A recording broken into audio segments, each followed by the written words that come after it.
i dobrodošli u još jedno izdanje Pangea podcasta. U ovoj epizodi naš voditelj Ahmed razgovara sa Jasminom Čehajić. Jasmina iza, ali ispred sebe, ima uspješnu karijeru u njemačkom telekomu, te sa nama u ovoj epizodi dijeli svoja iskustva, savjete i mišljenja o mentorstvu, biznisu, odabiru fakulteta i umrežavanju u BH zajednici, ali i šire. Ugodno slušanje!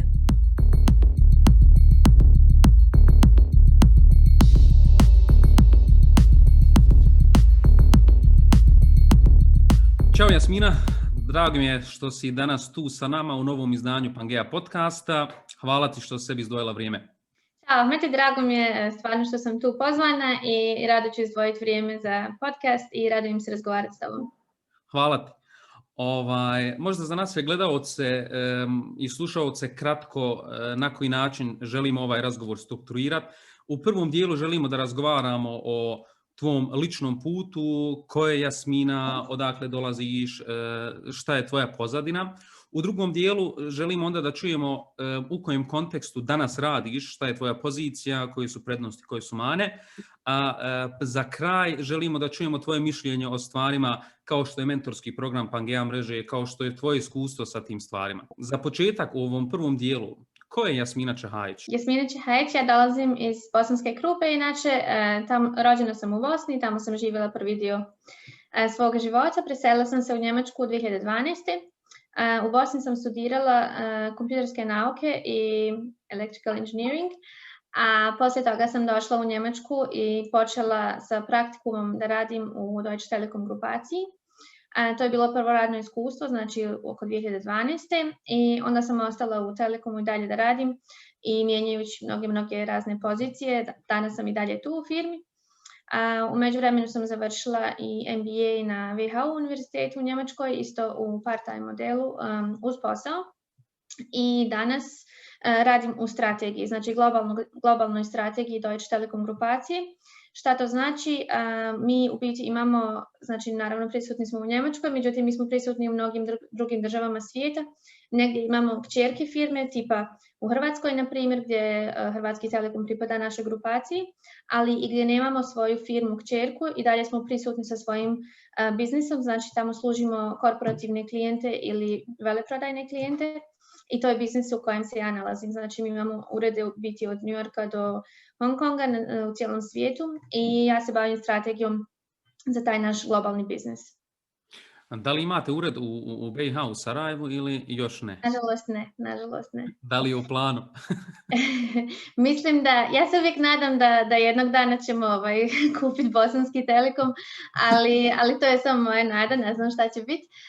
Mislim da je naša kćerka firma IT T-Systems da je imala ured u Sarajevu prije, ali ne više. Znači nisam upoznata da trenutno imamo nešto tamo. Razumijem. Rekla si da si studirala kompjuterske nauke. Zašto se odlučila tada za taj studij? Jesi li imala još neke druge alternative ili si od recimo osnovne škole ili srednje škole znala da želiš da studiraš to? Da. Pa kod mene je bilo možda više malo ovo drugo, da sam već znala. Znači ja sam već u gimnaziji u Bosanskoj Krupi studirala. Išla na matematičko-informatički smjer jer me to više zanimalo i jednostavno ležale su mi prirodne nauke više sam bila fan rješavanja stvari logičkim načinom, imati algoritam za sve i tako dalje. Tako da mi je to uvijek bilo nekako lakši način. Bila sam odličan učenik, mogla sam odabrati neki drugi put, ali meni je uvijek bilo, više mi je ležala matematika i informatika i zanimalo me to. A druga stvar, mislim, u Bosni kad studirate, uvijek studirate ono od čega možete kasnije naći posao, živjeti super i tako dalje. Tako da taj faktor je jako bitan. Tako da mislim da su za mene ta oba faktora nekako išla najviše u prilog tome da odaberem kompjuterske nauke. Razumijem. Možeš li nam možda reći isto tako zašto je odluka pala na Sarajevo School of Science and Technology? Da li je tu ponuda, kurikulum koji je na tom fakultetu, na tom univerzitetu jedinstven, možda da nam objasniš tu odluku? odluka je bila i malo i privatna, malo i što se tiče fakulteta. Privatna je bila da zapravo sam ja inicijalno htjela studirati u Zagrebu na elektrotehnici. Međutim, sestra mi je već studirala u Sarajevu i onda su starci rekli moraš ići gdje je i ona, ne smiješ sama ići u Zagreb, tako da na taj način to je bio odabir mjesta. A što se tiče fakulteta, po meni je to bila najbolja opcija u to vrijeme, SSST, i mislim i danas mislim da je to bila super odluka i opet bih istu odluku napravila. Prvo je razlog bio zato što, mislim, fakultet je bio jako mlad, jako napredan i ako gledate na kurikulum, na programske jezike koje su tu uči, na način predavanja, mislim, to je bilo sve super. Profesori su nam bili dostupni bukvalno uvijek tu na raspolaganju, znači bukvalno pijete kafu s njima u kafeteriji, možete ih uvijek su svi bili na raspolaganju.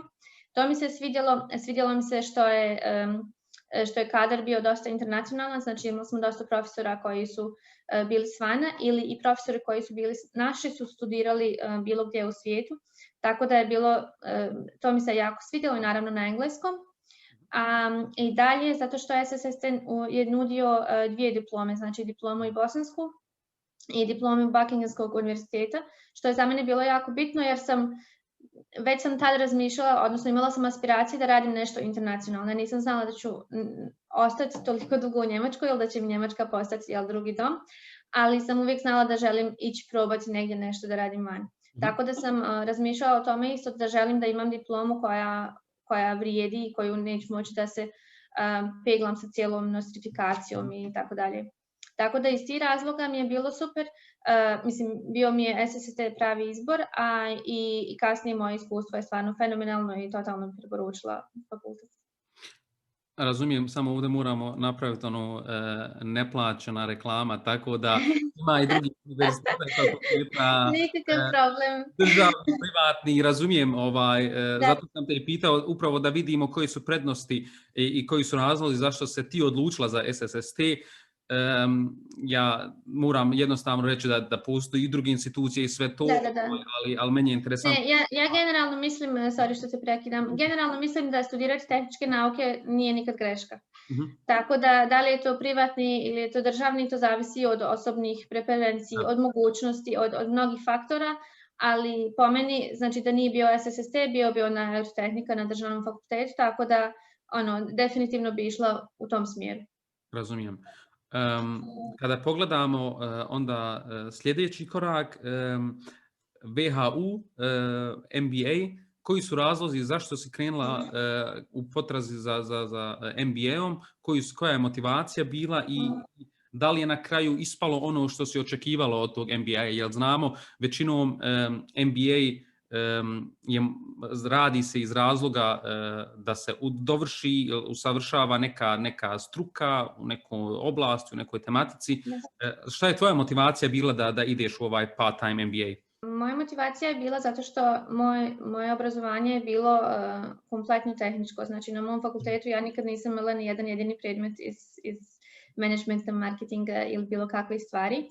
A u međuvremenu, ja kad sam počela da radim za Deutsche Telekom, radila sam više u tehničkom segmentu, međutim vremenom sam shvatila da sam ja više people person i da mi više odgovara da radim u biznisu, u strategiji, u product managementu i takvim pozicijama i da mi to puno više leži i da bi puno profitirala od toga da imam i sa edukativne strane takvo znanje.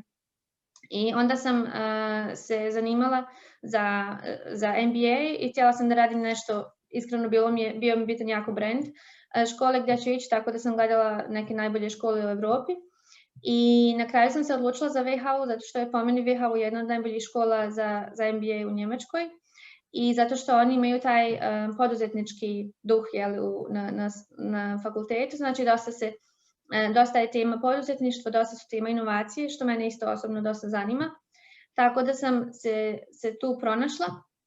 I također su imali taj part-time model koji je super se usklađivao sa mojim radnim vremenom. Znači samo se vikendima išlo na MBA, tako da nisam morala nikako da imam utjecaj na posao. Tako da to mi je bilo super. I znači taj cijeli poduzetnički dio isto tu je u Düsseldorfu, ja živim u Bonnu, tako da mi je to isto bilo jako zgodno da putujem samo sat vremena. i da ne moram da prekidam svoj radni staž i svoj radni odnos ili da zamrzavam ili nešto, sad da idem na neki MBA koji bi bio full time. Tako da te su mi bile opcije super. I dalje WHO je, mislim, odličan brand, također je nudio internacionalne segmente, znači studirali smo tipa leadership na Columbia Business School u New Yorku, bili smo u Indiji na usavršavanju, isto na upoznavanju tamo njihovog cijelog ekosistema, startupa, firmi, korporativnih to, isto tako u Šangaju za Kinu, tako da dosta vam daje neki globalni utisak svega. Tako da zbog tog sam se svega odlučila za WHO. Razumijem. Da li u alumni grupi tvoje klas koji si završila već ima neki ljudi koji su osnovali svoje startupove, pošto znamo da su braća Zamver i dosta drugih ljudi upravo bili na WHO pa osnovali Rocket Internet i sve te stvari. Da li si u kontaktu, da li ima takvi osoba i u tvom razredu? Da, apsolutno. Mislim da ih ima dosta. Ja bi izdvojila možda moje omiljene. Znači, jedan drug je osnovao firmu koja se bavi sa Datenschutz. Znači, cijela tema GDPR-a je tamo dolazila kad smo mi studirali. Da, on je advokat po zanimanju, znači prije WHO-a je bio advokat. I to je zapravo ljepota MBA-a, zato što tamo imate ljude raznih backgrounda, nije samo tehnički ili samo biznis. Uglavnom, on je otvorio firmu koja u biti radi analizu firmi i omogućuje da one budu GDPR compliant. Sorry, o ovim stvarima nikad ne pričam na bosanskom. Uglavnom, znači, sve su firme morale da poštuju te GDPR zakone koje su izišle, a oni sa tom svojom advokatskim backgroundom i sa svojim tehničkim vještinama i sa još jednim drugom je osnovao firmu koja radi to. I baš smo se čuli, mislim, prekjuče i već mi je rekao da imaju otprilike 2 milijuna revenue za ovu godinu, tako da, znači, super su uspješni. Drugi prijatelj, on je iz Würzburga, sa juga Njemačke. Njegov tata je bio poznati shoemaker, znači obućar u južnoj Njemačkoj. I on je management consultant, radi za Deloitte. I on je odlučio da osnuje firmu, da unaprijedi taj biznis od svog oca, preuzme ga i dovede ga na novi nivo. I sad je isto launchao brand obuće za nas ljude koji smo poslovni, ali hoćemo da dobro izgledamo, treba nam nešto udobno i to. Neka obuća koja je između cipela i patika i super izgleda i također anatomska i sve te neke druge stvari ima. I isto super je uspješno za sad kako mu je krenulo i kako je sve launchao i tako dalje. Tako da ima dosta primjera uspješnih poduzetnika iz moje generacije i generalno sa WHO-a. Znači nije bajka to što se priča da je to inkubator tih poduzetnika? Nije. Mislim da čak, baš sam gledala rankinge skoro, WHO je 7. na svijetu po broju unicorn startupa, tako da tam je baš bila informacija draga. Cool. Sad bi prešao na tvoj poslovni život i na tvoju poziciju da razumijemo više čime se baviš, šta radiš od 8 ili od 9 ujutru do 17 ili 18 ili možda nekad i kasnije sati. Ti si Senior Manager Global Strategy and Business Development kod Njemačkog državnog telekoma.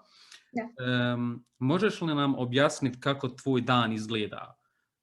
Šta su tvoji zadaci, čime se baviš, šta te muči, šta rješavaš? Prije korone ili u koroni? Pa možeš i prije poslije. Prije, mislim, ono što je ljepota mog posla je što je dosta globalan, što se dosta puno putuje i što meni osobno jako odgovara. Tako da u prošlom životu prije korone mislim, naravno radili smo u uredu najviše i tada je bila opcija home office, ali to je onako bilo više su tu bili izuzeci nego pravilo, tako bih rekla. I dosta smo putovali, znači naš je biznis jako globalan, ta cijela telekomska veleprodaja i enterprise biznis, tako da od konferencija u Chicagu do ne znam, nekih stvari u Londonu, imala sam pola mog tima u prošloj poziciji je bio u Budimpešti, tako da sam tamo isto bila često, tako da bilo je dosta, bar 2-3 puta mjesečno sam putovala. Što se tiče mog posla, obično radno vrijeme od 9 do pola 6, to je ono kad vas očekuju svi da vas mogu naći, dobiti na telefon i tako dalje. Većinu dana sam u sastancima, ja bih rekla, znači možda 70% vremena da sam u sastancima, ono 30% mailovi, follow-upovi i rad. I teme na kojim ja radim su inovacijske, transformacijski projekti, i nekad, u biti moj tim za strategiju, mi smo na neki način kao neki pool konsultanata koje isto nekad idemo da podržavamo naš biznis u nekim konkretnim temama. Znači, kad im je potrebno neko da im bude project lead za neku važnu temu, za neke kritične projekte, onda smo mi tu koji smo na raspolaganju. A generalno, na primjer, tema kojom sam se bavila prošle godine dosta je bila velika transformacija u našoj grupi, mislim što je u većini velikih korporacija uvijek slučaj, gdje smo ogromna 2 dijela grupe mergeli zajedno, sklopili zajedno i onda spojili, da. I onda smo morali da odradimo znači sve procese, da uskladimo da uskladimo pricing, da uskladimo pristup klijentima, da uskladimo go-to-market strategiju i sve to dalje. I to je bila moja odgovornost znači oko tog transformacijskog projekta, znači tu sam najviše vremena provela. Ove godine, odnosno sad trenutno projekat na kojem radim je strategija za naš transport biznis, znači mi nemamo kamione, ali transportujemo podatke velikim kanalima, znači imamo taj mrežni transport i to su u biti konekcije između data centera i tako dalje. Tako da u tom biznisu sad imamo neke nove izazove i nove klijente i nove mogućnosti i ja se bavim tim da nam napravim strategiju za sljedećih 2 do 5 godina kako će to izgledati i šta mi trebamo kao Deutsche Telekom grupa uraditi, gdje investirati novac, gdje izgraditi mrežu, gdje možda ne izgraditi više mrežu jer više nemamo tu potrebu i tako dalje. Ono što sam primijetio pratijeći tebe i tvoj put, da si bila jedan određeni period i u Izraelu, jer tamo imate isto office. Da li je to office koji se bavi, je li to neki innovation hub ili kako to možemo shvatiti? Možda da nam opišeš jednostavno tvoj utisak tog okruženja, jer se uvijek priča o startup naciji Izraelu, da je veoma napredna što se tiče novih tehnologija. Možda tvoj take, kako ti to vidiš? Prvo mene, kao što sam spomenula ranije, mene jako zanimaju inovacije, tako da sam u 2014. godini sam već radila u San Francisku, koji je za tad, mislim, bila je Silicon Valley, bio number 1 innovation hub, a sad je to i dalje i Izrael i također i Kina, Shenzhen i to sve. Tako da sam se odlučila za sljedeći korak da idem u Izrael, da tamo radim isto u našem ofisu i nadam se u budućnosti da će i Kina doći na red. U biti, mi kao Deutsche Telekom grupa imamo svoje ofise za inovacije i za partnering u svim hubovima u svijetu, gdje mi gledamo koji su interesantni startupi za nas, na neki način da ih dovedemo u grupu, da li je to partnering, da li je to da investiramo u njih kroz našu investicijnu ruku ili nešto drugo. I to su u biti scouting timovi koji su znači, prisutni u zemljama gdje ima nešto interesantno. U biti u Izraelu, tamo imamo tim koji oni funkcioniraju na 2 načina. Znači nekad neko iz grupacije kaže ok, treba mi neki inovativan proizvod u tom i tom domenu ili treba mi proizvod koji rješava taj i taj problem koji mi imamo ili koji naš kupac ima, kupac Deutsche Telekoma. Ili u nekom situaciji naši skauti idu tamo van na tržište i vide neki super proizvod koji bi odgovarao na neki način grupaciji, a još nema potrebe za njim. I onda nađu odgovorne ljude u grupaciji koji bi mogli taj proizvod uzeti i iskoristiti za nas ili za naše kupce.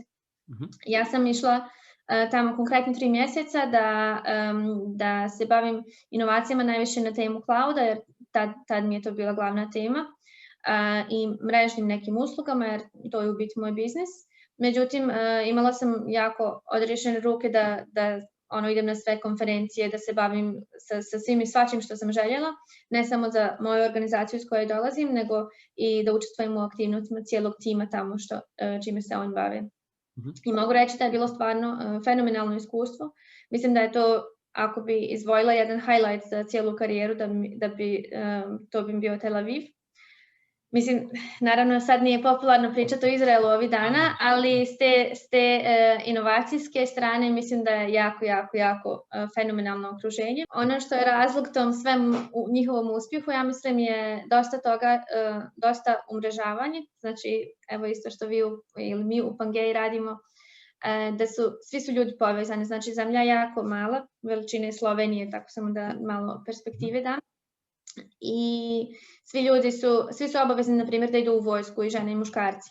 I kroz vojsku svi se jako dobro poznaju, svi znaju generaciju ispred, iznad i tako dalje. Tako da koga god želite da kontaktirate u Izraelu, uvijek znate sigurno neku osobu ili neku drugu osobu koja zna tu osobu. Tako da jako je sve umreženo. On je dva broja udaljen, se kaže. Dva broja i dođeš do te osobe. Da. Upravo. Dalje, ljudi su jako hrabri, jer jako imaju visoko samopouzdanje prvo i nije ih lako ustrašiti. Tipa, nekad odem na konferenciju gdje nekad dva čovjeka imaju neku ideju da pravi proizvod i oni će reći hladno, mi ćemo to napraviti bolje od Amazona, to će biti super, to će biti top, a znači samo su njih dvojica i ideja tu. Ali takav je mentalitet inače u Izraelaca.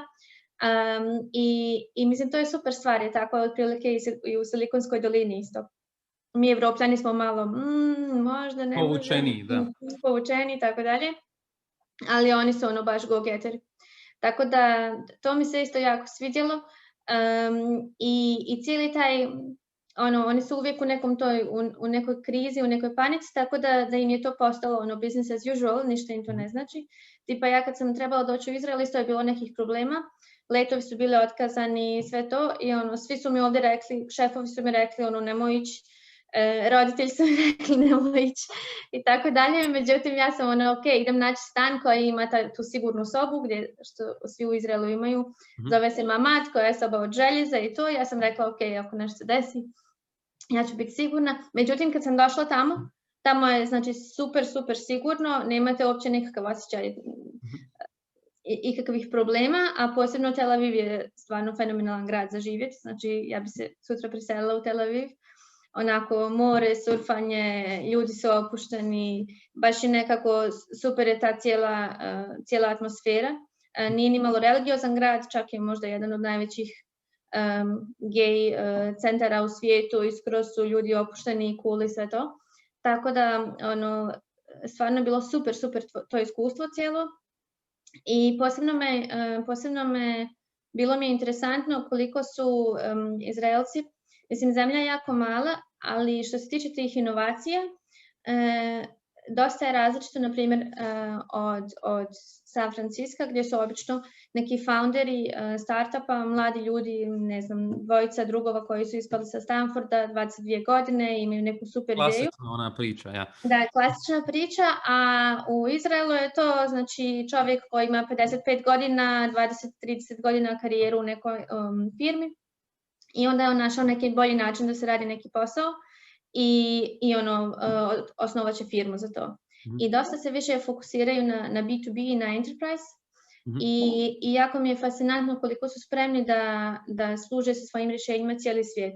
Znači, oni će sad proizvesti proizvod koji je za japansko tržište bez ikakvog problema i naći će tamo ljude koji će im pomoći, prevesti će to odmah na jezik i sve to, tako da stvarno rade rješenja.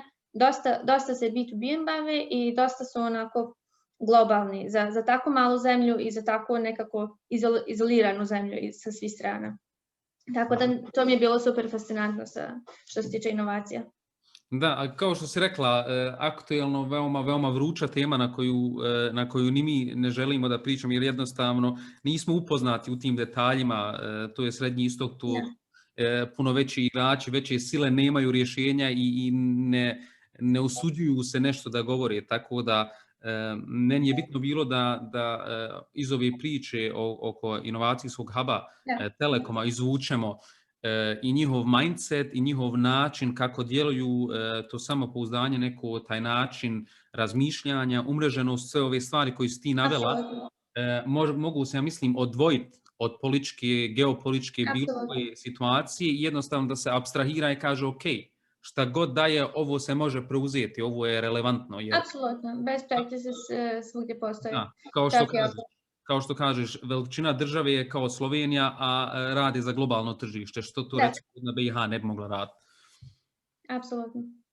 Ok, možda za kraj, za ovaj blok, kako će izgledati Telekom za 10-15 godina? Gdje se razvijate? Smiješ li o tome nešto reći ili je to, ili će konkurenti slušati? Mada ne znam, hoće li znati ove naše jezike, bosanski i ovo, tako da možeš biti slobodnija. Ja, pa ne znam, mislim da ovdje već u kući me Alexa sluša i onako, znaš već na telefonima koliko nas trebamo prate. isključiti. Ne. Pa mislim da generalno telekomski biznis dosta ide ka konsolidaciji. Znači mislim da će za 10 godina biti puno manje firmi, puno većih razmjera. Što se, mislim, dešava se i u Europi, dešava se i u Americi. Naprimjer, mi smo prošle godine kupili Sprint, koji je bio treći najveći provider u Americi. Mi smo sad kupili Sprint i sad smo na drugom mjestu kao firma. Mislim da će biti dalje dosta te konsolidacije. Mislim da će OTT playeri poput Google, Amazona, Facebooka početi da se, ne početi, mislim već su počeli, da prave svoje mreže, da se bave s tim stvarima dosta, da će to nama biti konkurencija i da moramo već sad razmisliti kako da se nosimo s tim. Treća stvar, mislim da ćemo više ići ka softveru, a manje ka mrežnim uslugama kao infrastrukturi. Jer mi smo za sad najviše se baziramo na to, ok, mi imamo najjaču mrežu i u Europi i mislim za svaki drugi telekom je to ista stvar, a mislim da ćemo puno ići ka softverizaciji mreže i upravljanjem mrežom sa nekog softverskog dijela, softverizaciji same firme, jer dosta, mislim, mogu povući paralelu, na primjer, sa Bosanskim telekomom, dosta software developmenta mi outsourcamo ili smo outsourcali u prošlosti, a to će se u budućnosti sve vratiti nazad u firmu i mislim da će to biti jezgro cijele firme. Cijela ta digitalizacija i softverski dio i upravljanje mrežom sa tog nivoa. Tako da to su možda neke 3 stvari za mene koje vidim u sljedećih 10 godina. Razumijem. Ovo je interesantno što kažeš da se vraća taj know-how razvijanja softvera, jer to isto možemo vidjeti recimo u automobilskoj industriji gdje danas jedan Volkswagen ili jedan Daimler proizvodi 10 do 20% svog ličnog softvera i taj procenat žele da dignu na 60 do 80%, jer u budućnosti jedno auto će biti pametan proizvod radi softvera, a ne radi lima i radi guma. Okay. Apsolutno. U zadnjem dijelu, došli smo do zadnjeg dijela, želimo da razgovaramo o tvojim iskustvima kada je riječ o temama koji su relevantne za Pangea mrežu. To je umrežavanje i pogotovo mentorski program. Mi kao Pangea mreža imamo mentorski program gdje trenutno preko 25 profesionalaca iz različitih branši, od automobilske industrije do IT, do građevinske industrije, nude svoje kompetencije, svoje iskustva i svoje mreže mladim studentima, ali i profesionalcima da usavrše neki vid svog ili profesionalnog ili ličnog ili bilo kojeg domena. Tako da pitanje da li si ti u dosadašnjem putu tvom koristila ili imala mentora koji te je uputio, kako gledaš na tu tematiku? Apsolutno. Da, uvijek sam imala mentore, ali kod mene zapravo iz početka sam u svojoj karijeri imala mentora, međutim u nekom sam trenutku shvatila da je jedan mentor mi nije dovoljan, na način da ja jako volim da pitam različite ljude u koje ja vjerujem, kojima se ja divim, koji su ispred mene u nečemu, za njihovo mišljenje i onda napravim sebi neki presjek možda tih 4-5 mišljenja. Tako da uvijek imam neke razne ljude koje pitam i u kojima se obratim i koji uvijek nekako challenge-aju moje ideje, moj pristup stvarima, ali apsolutno uvijek sam imala mentora. Iz početka sam imala mentora koji je bio dodijeljen, pošto sam ja radila trainee program u Deutsche Telekom grupe, gdje su mentori dodijeljeni i to mi je bilo super, međutim moja mentorica je bila jako visoko pozicionirana u Deutsche Telekom grupi, što je značilo da je bila jako zauzeta, tako da to nije bio idealan setup jer ona se nije mogla sa mnom dovoljno baviti i da ima vrijeme i trud da će uložiti u to. Kasnije sam, mislim i sad ima mentora koji je moj prošli šef i onako mi nemamo neki odnos redovni da se viđamo mjesečno ili dvomjesečno ili nešto, ali uvijek kad ja imam neku ideju idem k njemu, kad imam neki problem isto odem njemu, kad mi treba savjet, jednostavno drugačije mišljenje, onda idem njemu, a posebno oko karijernih stvari, znači kako da donosim svoje karijerne odluke, šta je sljedeći korak, kako da isplaniramo to, šta je bolje za mene, šta sam sve ostvarila, šta mi je još u planu da ostvarim i tako to. Tako da što se tiče mentoringa, mislim da je to jedna od najbitnijih stvari, posebno za mlade ljude. Mislim da u svakom periodu života treba imati mentora, jer uvijek postoje ljudi koji nešto znaju bolje od vas. Mislim, i ljudi koji iz vaše okoline možda nisu u tom segmentu zainteresirani jednostavno, tako da tipa evo mene sad interesiram se za kriptovalute i iz mog direktnog okruženja ili možda i moj mentor na poslu nije toliko napredan u tome, međutim ja sam se našla mentora koji je totalno van moje sfere s kojim razgovaram o tome. Jel? I mislim da u svakom dijelu života treba imati mentore.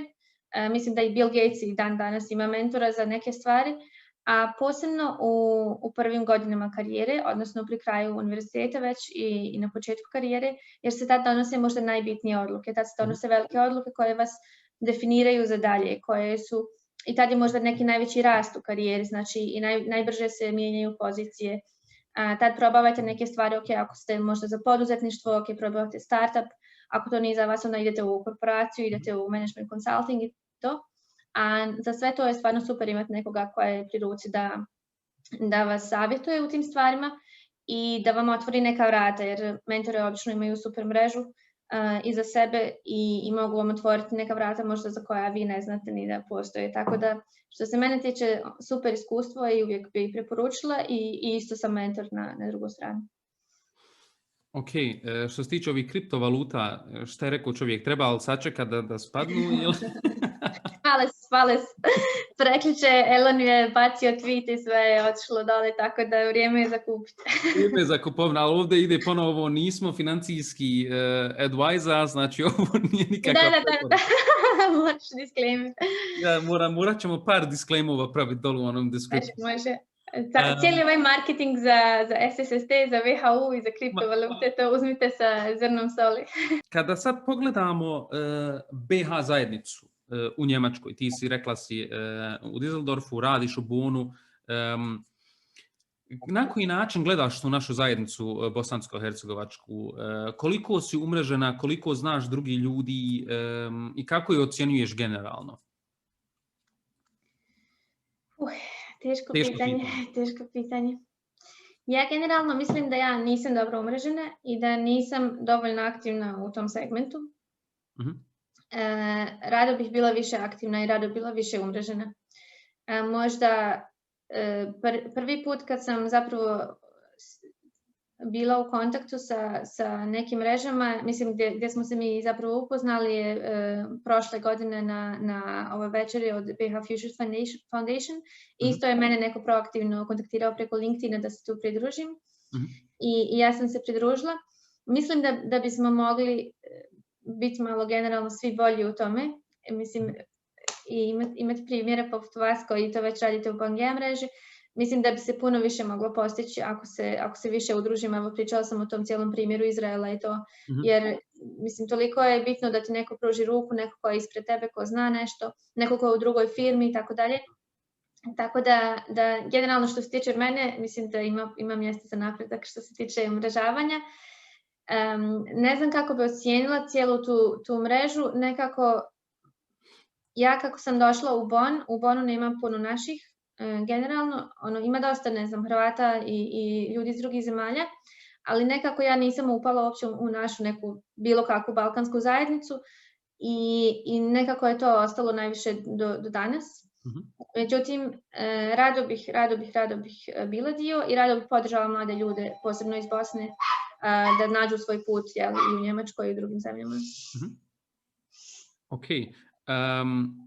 Kada bi mogla možda izdvojiti jednu, dvije ili tri teme koji bi za tebe bile najrelevantnije ili koji misliš da su potrebne da se to umrežavanje poboljša, da osobe kao što si ti, koja je uspješna u svojoj karijeri, vidi i platformu i mogućnost da se aktivira i da kaže ok, ili ću postati mentorica, ili ću se učlaniti pa biti dio te mreže. Šta bi tebi bilo ono, kao incentiv da kažeš ovo je za mene interesantno? Pa prvo, jednostavnost cijelog pristupa, znači da za mene kao mentora da bude minimum efforta, da podržim nekoga, znači da mi bude malo organizirano, da ta osoba bude proaktivna, znači ako nekom sam ja mentor i ako me ne dobije na prvu, da me kontaktira opet, da zakaže sastanke, da neke te stvari mene olakša, da ja njima pomognem, jel tako? I isto tako kroz mrežu, takve stvari, malo više marketinga, malo više jednostavno da budu jako jasni proizvodi cijele mreže i kako mi kao profesionalci, kao ljudi sa velikim iskustvom, možemo na najlakši, najbrži način podržati mlade ljude iz Bosne. Tako da mislim da bi to jednostavno taj neki laki pristup i bez previše administracije i cijele logistike i svega. Da. Ok. Apsolutno slažem se. Marketinga uvijek fali. To je uvijek stvar koja se može reći, to jest jednostavno tako. Ono što mi pokušavamo jeste da ponudimo pored ovog dijela pukog umrežavanja gdje se kaže ok, upoznajte se između ili pomozite između ili mladim studentima ili drugim profesionalcima, mi pokušavamo davati i neki stručni input. Primjer radi, večeras imamo jedan Zoom event na temu crash course za odbranu od manipulacije u diskusijama, razgovorima i sličnim stvarima. Tako da mi želimo da sebe etabliramo kao platforma stručnih ljudi koji su uspjeli u životu, koji znaju šta hoće i šta žele, ali isto tako su ostali željni, hajmo tako reći, ili žele da održe tu neku vezu i sa BiH, ali i sa BiH communityom u zemljama gdje žive. Mislim, meni je super stvarno šta Pangea radi, vidim, pratim vas najviše možda na Instagramu i stvarno sam oduševljena koliko truda i rada ulažete u to i mislim možda čak i bez nekog incentiva za vas, osim da pomognete drugim ljudima, što je stvarno je divno i divim vam se. Pa pokušavamo sad to dignuti malo na profesionalnije noge. Imamo u zadnjih par mjeseci sjajan social media tim koji je upravo inicirao Mentor Mondays, Topic Tuesdays, Success Stories, sve ovo što se vidi. Tako da na ovo mjesto hvala i toj ekipi Amini, Ervini, koga da ne zaboravim, Eminu i Kaidu.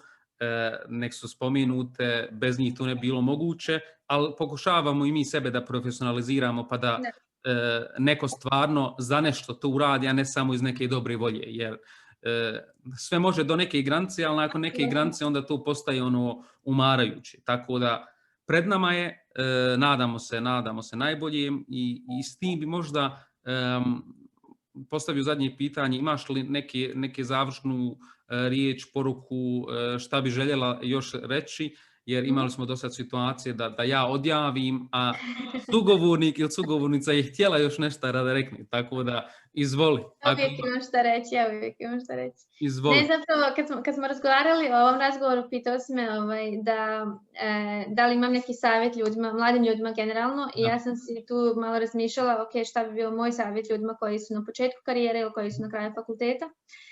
Prva stvar koju bih rekla da stvarno trebate raditi na svojim komunikacijskim vještinama.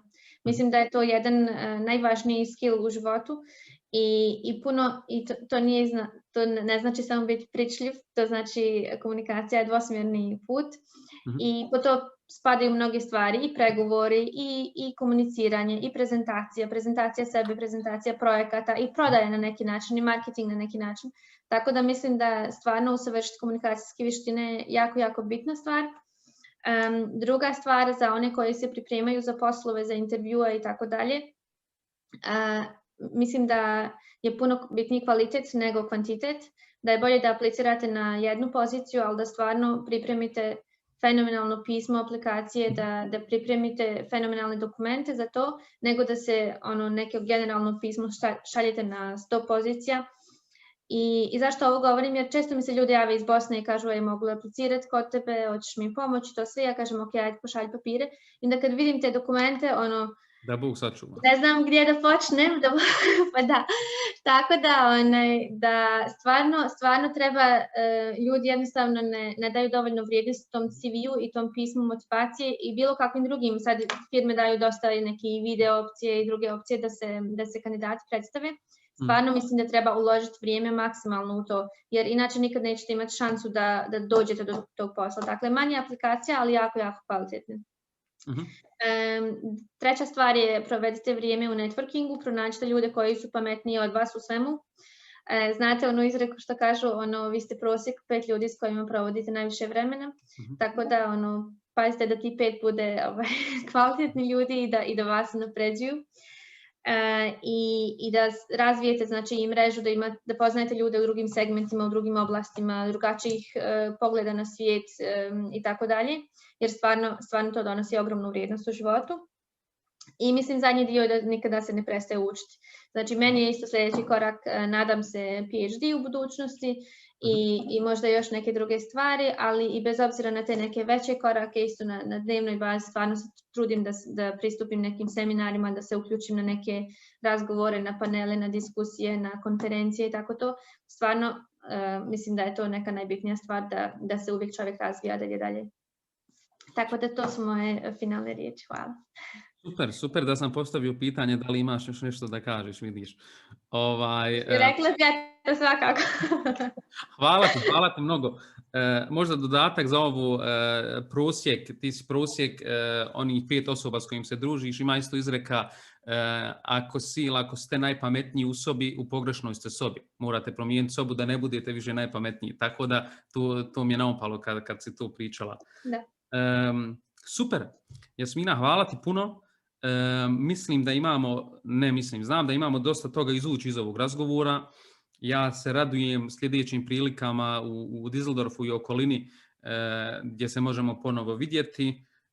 Nadam se da ćeš nas nastaviti pratiti intenzivnije nego prije, nadam se.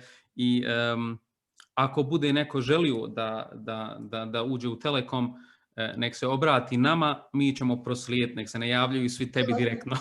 Tako da. I meni direktno, nije nikakav problem. Ja mislim da na LinkedInu je lako mene naći, tako da, iako ne odgovorim na prvu, slobodno se javite opet. Samo ako ne odgovori nakon 3 puta, znajte da je to isto. Onda je to. Jasmina, hvala ti mnogo. Hvala puno, Ahmede, stvarno odlično je ovo što radite, baš se radujem da ste me pozvali i hvala ekipi socijalnih medija za cijeli rad i trud, stvarno super posao radite i radujem se biti dio i Pangea mreže i dalje.